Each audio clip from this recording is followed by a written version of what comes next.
Mateus capítulo 24, eu entendo importantíssimo ministrar uma palavra para vocês hoje, tá? E a palavra que Deus colocou no meu coração, ela tem tudo a ver com aquilo que Deus vem falando nesses últimos dias ao meu coração, para a vida da igreja, para a nossa igreja aqui em Sertãozinho. Mateus capítulo 24, versículo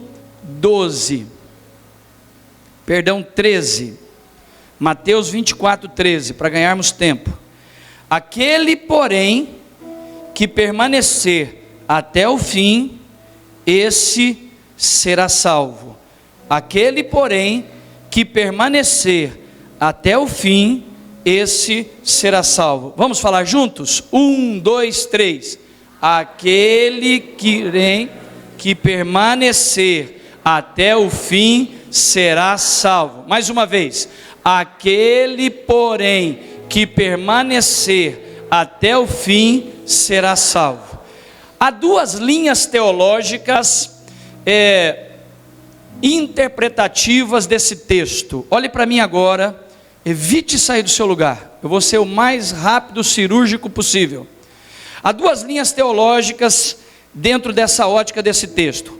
Alguns acreditam que aqui está falando sobre o céu, ir para o céu. Após essa vida, ou morrendo, ou com o arrebatamento, você vai para o céu.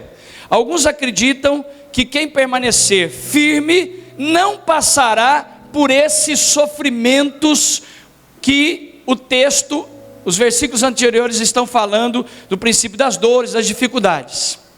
Eu não quero ficar aqui defendendo, eu tenho uma posição de que aqui está falando sobre salvação, sobre vida eterna, vida com Deus, é uma opinião pessoal minha, mas por ética, estou dando essas duas linhas básicas teológicas sobre isso. O texto está dizendo assim: aquele, porém, que permanecer até o fim, esse será salvo. Eu não quero entrar no pormenor aqui, se nós perdemos ou não perdemos a salvação. Nós temos também duas linhas teológicas que trabalham em dois opostos. Nós temos os chamados calvinistas, que acredita que uma vez salvo, salvo para sempre, e uma vez que você foi salvo, independente do que aconteça na sua vida, você nunca vai perder a salvação. Você é salvo e salvo para sempre. Existe uma outra linha, se você gosta de estudar a Bíblia, estude sobre isso, são os arminianistas, ok? Eu estudei muito isso durante o meu período de teologia, nos anos 80 mais ou menos. Eu era um calvinista roxo, eu acreditava que uma vez, não vou dizer qual é a minha opinião, a minha posição hoje, naquela época eu acreditava muito de que uma vez salvo, salvo para sempre. Eu era um calvinista, eu defendia a teologia do calvinismo.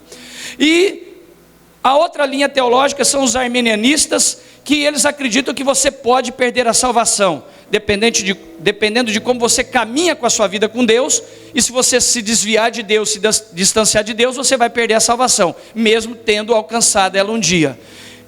Fique livre, independente do que você crê, você será sempre bem-vindo aqui na igreja. Isso não é algo tão importante para nós ao ponto de fazer diferença de você ser dessa igreja ou não. Se você acha que não perde, está tudo bem. Se você acha que perde, está tudo bem. Se você acha que não perde, faça o melhor que você pode e não se acomode achando porque não perde, faz o que quer. E se você acha que perde, continua achando que perde mesmo e fica firme para não perder. Amém? Olha para quem está do seu lado assim: o importante é você permanecer até o fim. Olha para quem está do seu lado e diga assim: o que Deus quer falar com a gente hoje é que nós temos que permanecer até o fim. Quem pode dar o melhor aplauso a Deus?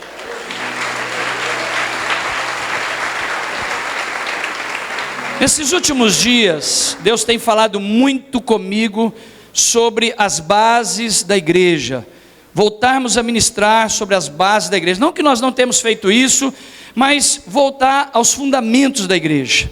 E hoje eu quero trazer uma palavra prática, objetiva.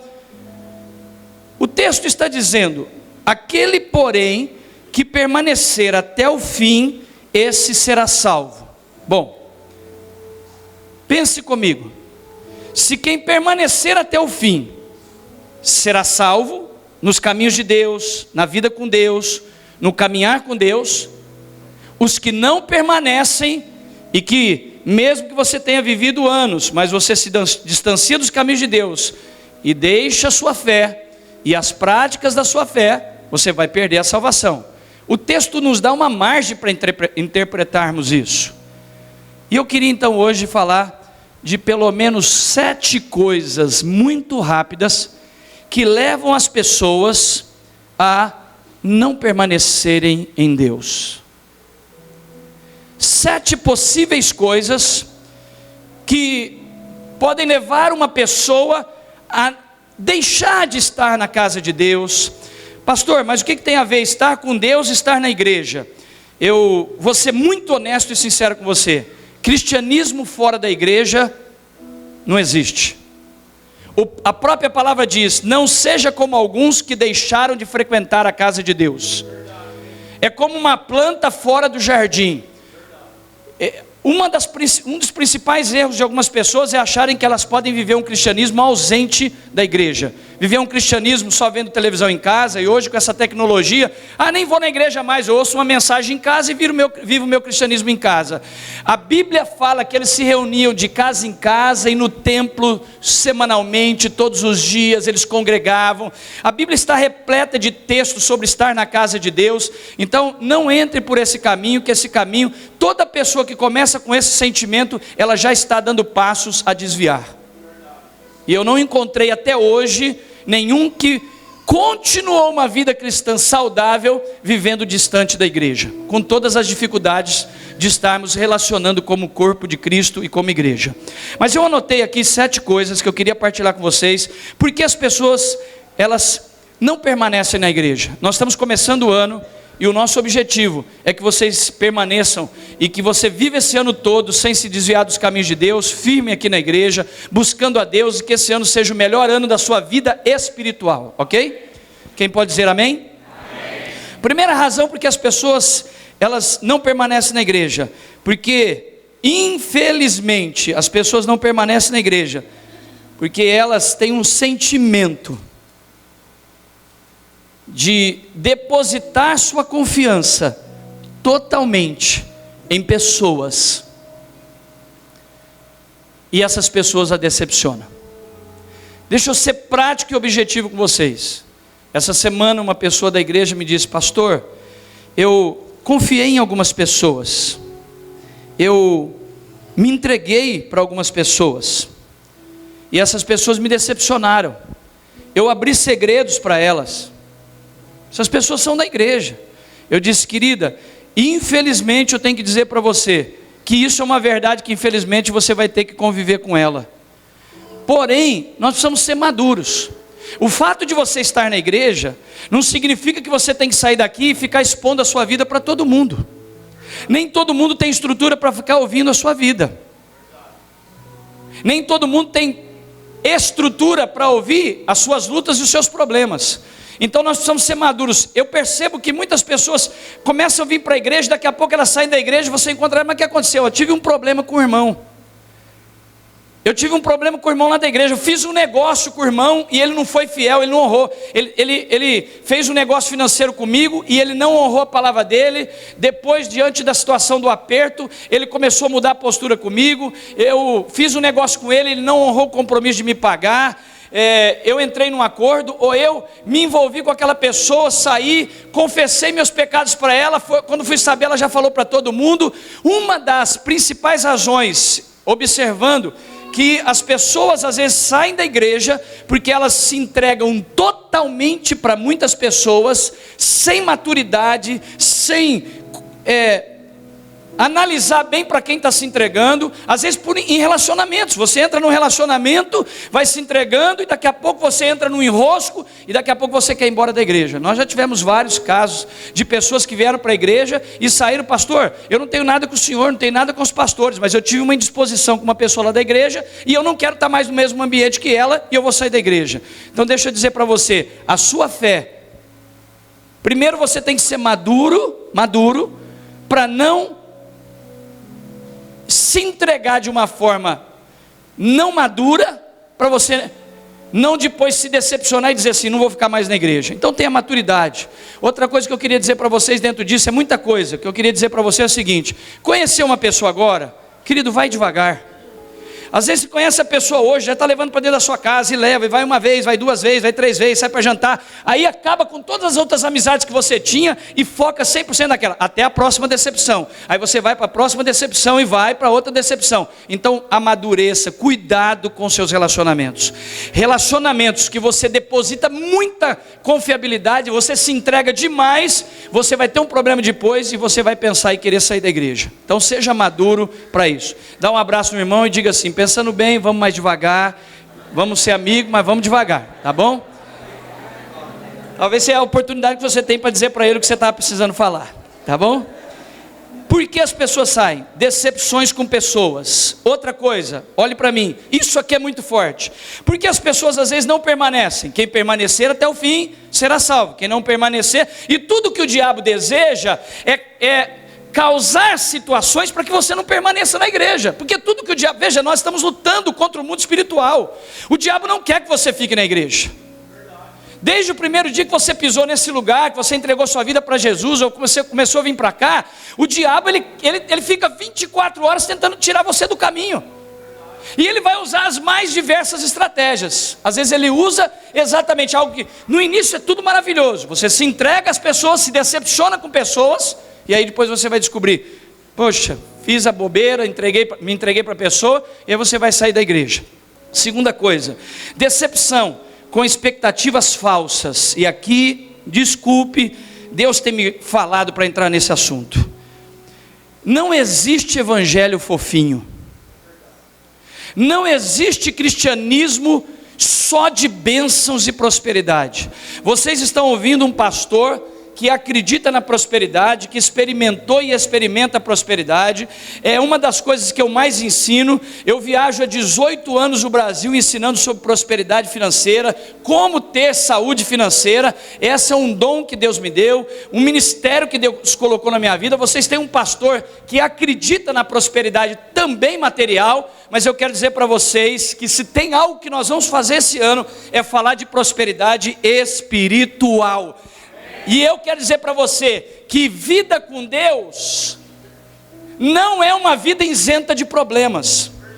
No fundo, por que as pessoas às vezes saem da igreja? Porque elas vêm para a igreja e aí elas só começam a acreditar que eu venho para a igreja, meus problemas financeiros vão ser resolvidos, eu venho para a igreja, não pego mais nenhuma, eu estou isento de enfermidade, eu venho para a igreja, não tenho mais problema com meus filhos, eu me converti, aí eu fico impermeabilizado de todos os problemas que tem aí fora.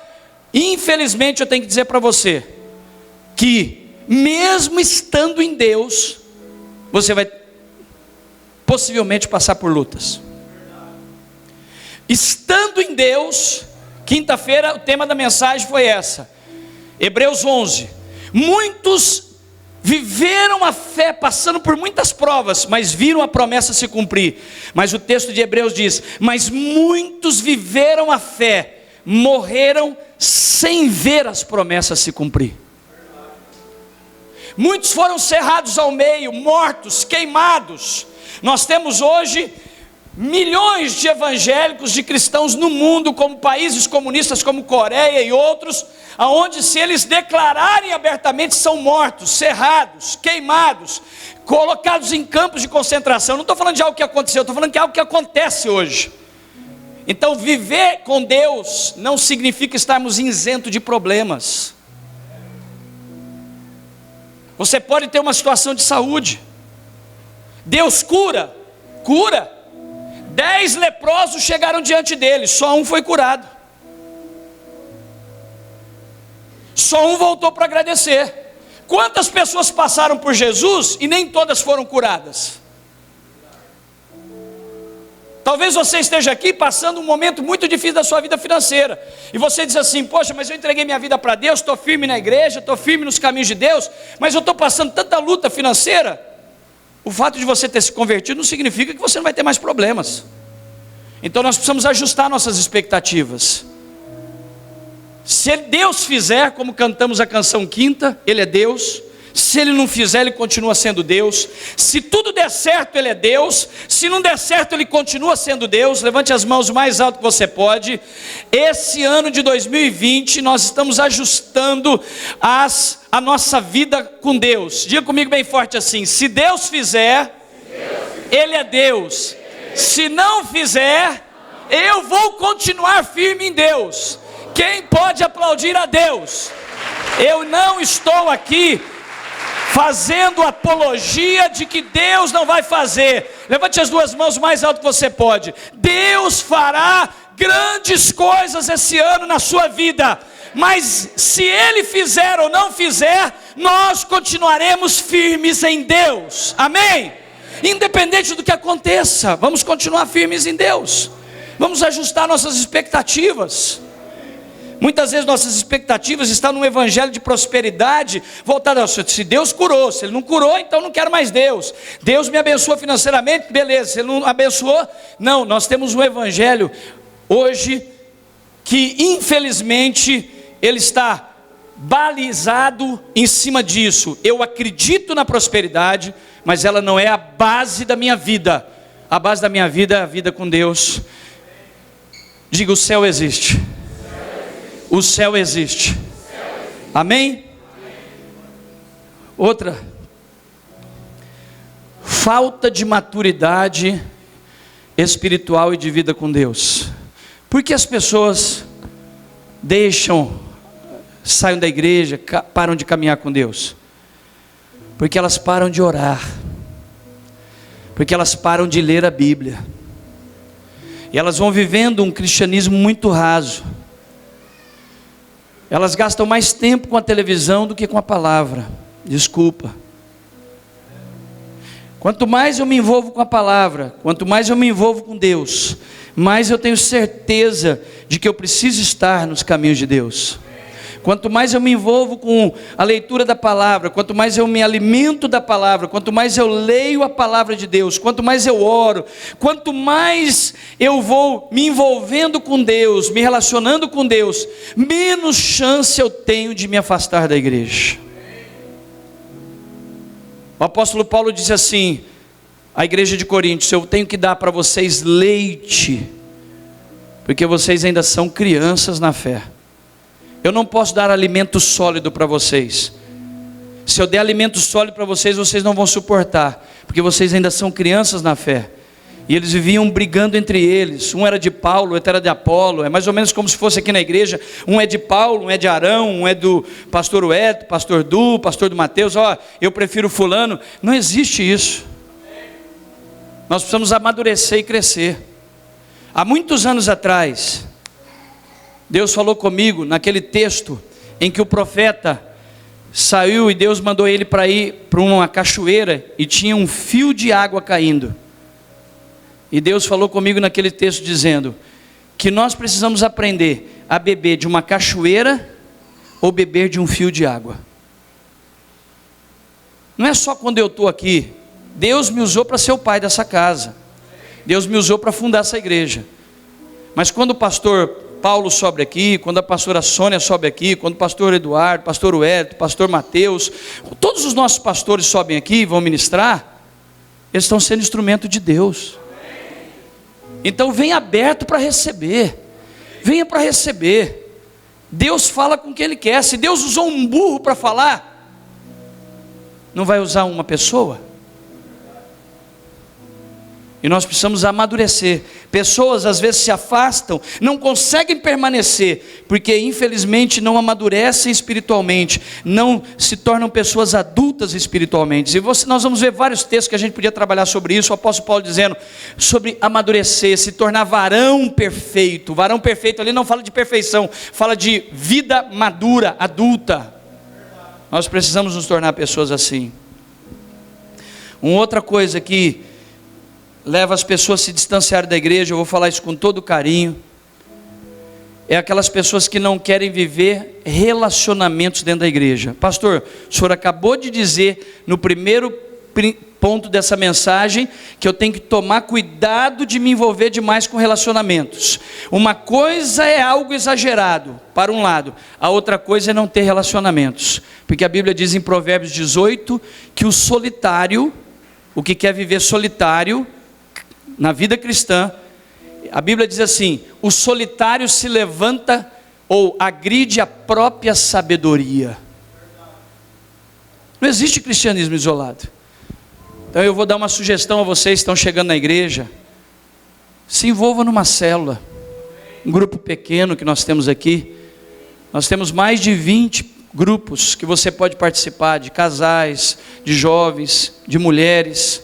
Se envolva nas atividades da igreja. Pais, olhem para mim. Eu queria ter tempo agora para falar mais sobre o projeto que nós estamos tendo lá. Estamos lá com Montanha, faz assim, lá com quantos alunos já hoje lá? 34 alunos fazendo judô. Nós temos também dança. Quantos fazem parte da dança?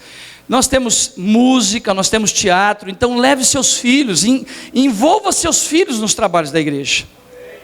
Nós temos as redes. Tivemos uma rede de casais, a última agora.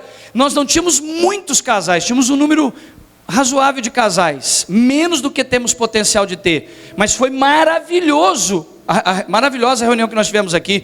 Todo mundo que veio voltou falando: pô, precisamos fazer mais. O Marcelo me disse: precisamos fazer mais. Então, não, assim, com todo carinho, não seja alguém esse ano que só vem no domingo no culto e vai embora, não fala com ninguém.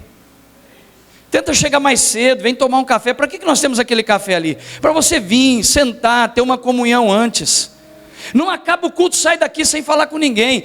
Tente aumentar os seus relacionamentos. Se envolva com pessoas. Gere relacionamentos aqui dentro. Com maturidade, como eu disse, não sai se entregando de uma vez, mas tem que ter relacionamentos. A falta de relacionamento dentro da igreja vai nos levar a não termos interesse. Então se envolva, não fique fechado, né? Eu costumo dizer que na igreja, panelinha é de Deus. Diga comigo assim: panelinha é de Deus. Pastor, mas não pode ter panelinha na igreja? Sabe o conceito de panelinha, né? Os grupinhos. Diga mais uma vez assim: panelinha é de Deus. Sabe qual é a diferença entre a panela que é de Deus e a que não é de Deus? É que a panela que é de Deus não tem tampa. Então tem sempre liberdade das pessoas chegarem.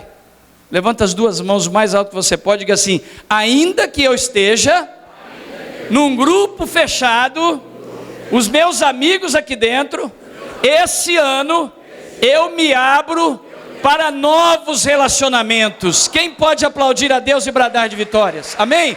Se abra para novos relacionamentos.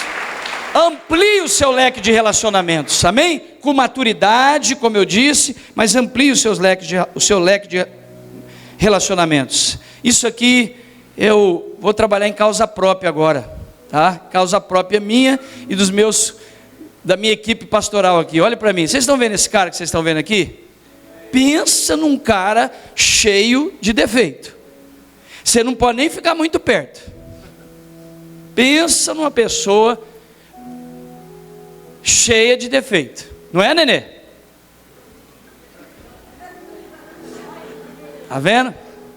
Olha para quem está do seu lado e diga assim: o homem tem um monte de defeito, rapaz.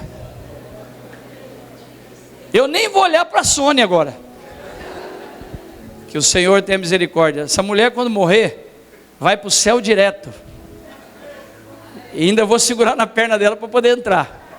Se tem uma pessoa que eu sei que vai para o céu aqui, é a Sônia. Vocês eu duvido. Até de mim eu duvido, estou brincando. Pensa numa mulher crente, é a Sônia. Uma pessoa, para ter problema com a minha esposa, ela pode ter um problema com a minha esposa. Ah, a pastora é calada demais, ela é muito na dela demais. Isso é uma verdade.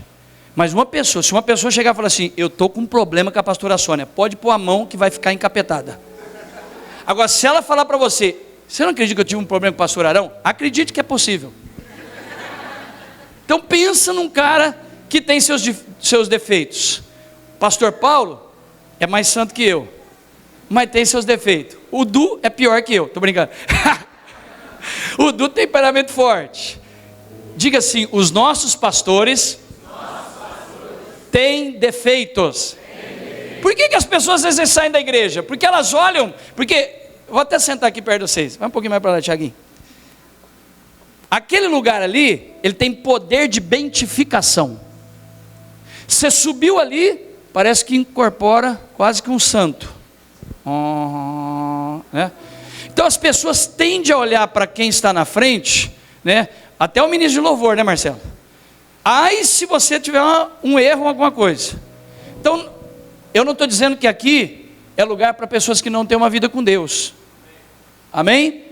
Só estou dizendo que são pessoas. Então às vezes as pessoas não permanecem porque elas olham para os pastores com uma expectativa de que o cara não vai errar nunca, que o cara é perfeito. E desculpe, eu estou na minha luta. Eu de vez em quando falo isso. Eu tenho vontade às vezes de subir num prédio 10 andares e me jogar, mas de cabeça, e encontrar uma pedra, uma ponta para me enfiar a cabeça, para ver se eu saio melhor. Porque nem eu me aguento às vezes. Dá um abraço quem está do seu lado e diga assim: nem eu me aguento, você sabia? Então nós, né, pastor, nós não somos, né, tipo assim, um cara já com cabelo power. Tem gente que não gosta do seu cabelo, entendeu? Mas o menino é bom. Segura na mão de quem está do seu lado aí, diga assim: não somos perfeitos e precisamos. Olha para os olhos do irmão e diga assim: eu sei que você não é perfeito. Aliás, diga para ele: eu tenho certeza disso. Mas nós vamos ter que caminhar juntos. Diga: não tem outra alternativa. Você vai me suportar em nome de Jesus. Dá um abraço, um agarro nele, diga: vamos continuar junto em nome de Jesus. Amém? Quem pode aplaudir a Deus por isso? Então às vezes as pessoas, elas saem da igreja porque elas geram uma expectativa de ter um pastor perfeito, um lugar perfeito. Próximo tópico, já emendando com esse: não existe igreja perfeita. Vamos falar juntos? Não existe igreja perfeita. E olhe para mim. Eu vou falar bem baixinho para os vizinhos não ouvir. Se você sair daqui e achar essa igreja perfeita,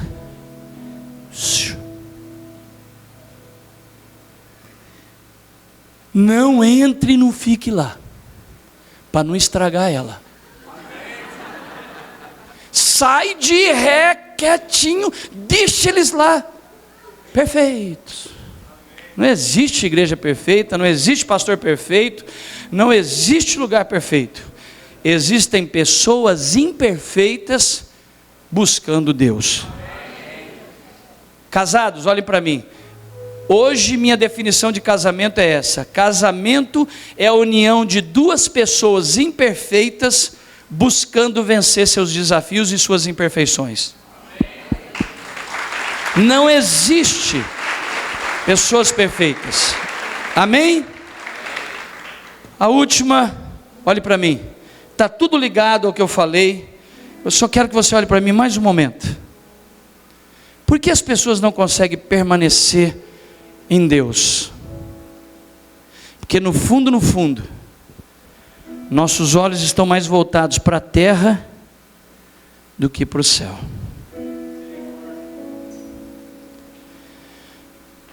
O céu existe. Deus tem falado muito comigo esses dias sobre isso. Diga: o céu existe. Sabe o que eu estou dizendo para vocês? Deus tem o melhor para nós nessa terra, mas eu não posso perder os olhos dos céus. Eu não vou passar o resto da minha vida aqui. O céu existe.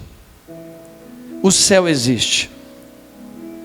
Ou nós iremos pela morte ou pelo arrebatamento, mas o céu existe. A vida eterna após a morte, eterna após a morte, ela é eterna, muito mais do que esses meros dias que nós temos na terra, como diz Mateus. Jesus disse: a vida é como uma gota de orvalho, como uma flor que nasce amanhã murcha, como uma folha que cai. Antes de vir para esse culto, eu passei por um velório. Uma pessoa da família, um familiar de uma das pessoas da nossa igreja, morreu ontem. Então eu vim bem mais cedo hoje, acordei 5 horas da manhã, vim mais cedo para ficar no velório, vim no velório. E eu olhei a pessoa no caixão e eu pensei: a vida é muito curta. Permaneça firme. Porque Jesus pode voltar a qualquer momento, ou nós podemos ir. E a pergunta é: nós estamos preparados? Estamos prontos? Abra suas mãos, feche os seus olhos, abra as mãos, como que recebendo algo de Deus. Eu quero orar por vocês. Eu libero uma palavra de Deus para a sua vida. Esse ano de 2020, você vai permanecer firme na casa de Deus. Você vai permanecer firme nos caminhos de Deus. Esse ano de 2020 você vai ter mais tempo com a palavra, você vai ter mais tempo de oração, você vai ter mais tempo buscando a Deus. Esse ano de 2020 você vai se envolver mais com a igreja, vai valorizar mais estar na igreja. Naqueles domingos em que vier o cansaço, a vontade de ficar em casa, de se isolar, você vai lembrar: eu preciso de Deus, eu preciso de estar na casa de Deus, eu preciso estar aliançado com a casa de Deus. Esse ano de 2020 será um ano que você vai investir na sua vida espiritual.